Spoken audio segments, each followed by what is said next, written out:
Bonjour à tous, on est vendredi, il est 18 h, c'est l'heure de... C'est l'heure de faire à manger.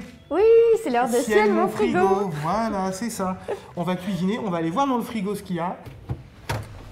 Alors... Et ben là, je suis pas plus avancé. Prends des œufs. Des œufs, c'est la vie. Ça va pas, mais ça sert toujours. Allez. Prends du lait, pâte. Faire une tarte ou un truc comme ça, hein. Ouais, on a déjà fait une tarte. Ouais, c'est un peu bateau, non? C'est un peu tarte.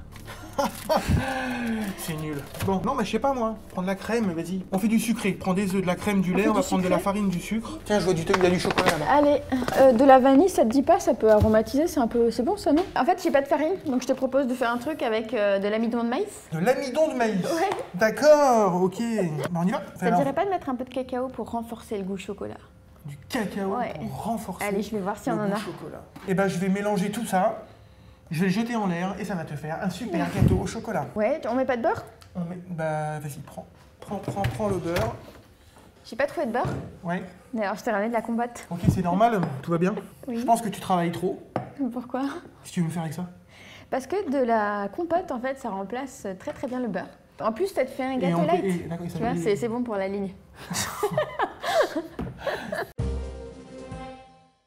Je vais fouetter les œufs avec le sucre. Blanchir, ça s'appelle. Oui. Et toi, t'as abandonné le chocolat, quoi. Ouais, pardon. On va le faire fondre au bain-marie. Donc là, je casse les 3 œufs directement dedans. En fait, t'auras fini la recette, puis moi, je serai encore en train de casser mon chocolat. C'est ça. Donc là, je vais rajouter une petite touche de vanille. Je rajoute un petit peu de sel. Oui. Tu vas peser 50 g de maïzena avec 10 g de cacao. Facile. Cette préparation-là, on va la tamiser dans les œufs. Ok. Oh, le travail d'équipe. C'est une étape que je fais jamais. De tamiser? Ouais. Je sais pas vous, dites-nous dans les commentaires si vous tamisez les farines, les trucs et tout. Ouais, sauf que là, c'est la maïzena et cacao, ça fait beaucoup de grumeaux, donc du coup, il vaut mieux le tamiser quand même. On va préchauffer le four à 170 et on peut déjà peser la compote, donc là, je vais en mettre 150 g. Tiens, on va faire un sondage dans les commentaires. Qui fait fondre son chocolat au bain-marie? Qui fait fondre son chocolat au micro-ondes? Donc là, on va remplir les moules, à peu près aux 3/4. On enfourne 15 minutes à 170 degrés. C'est précis. C'est précis.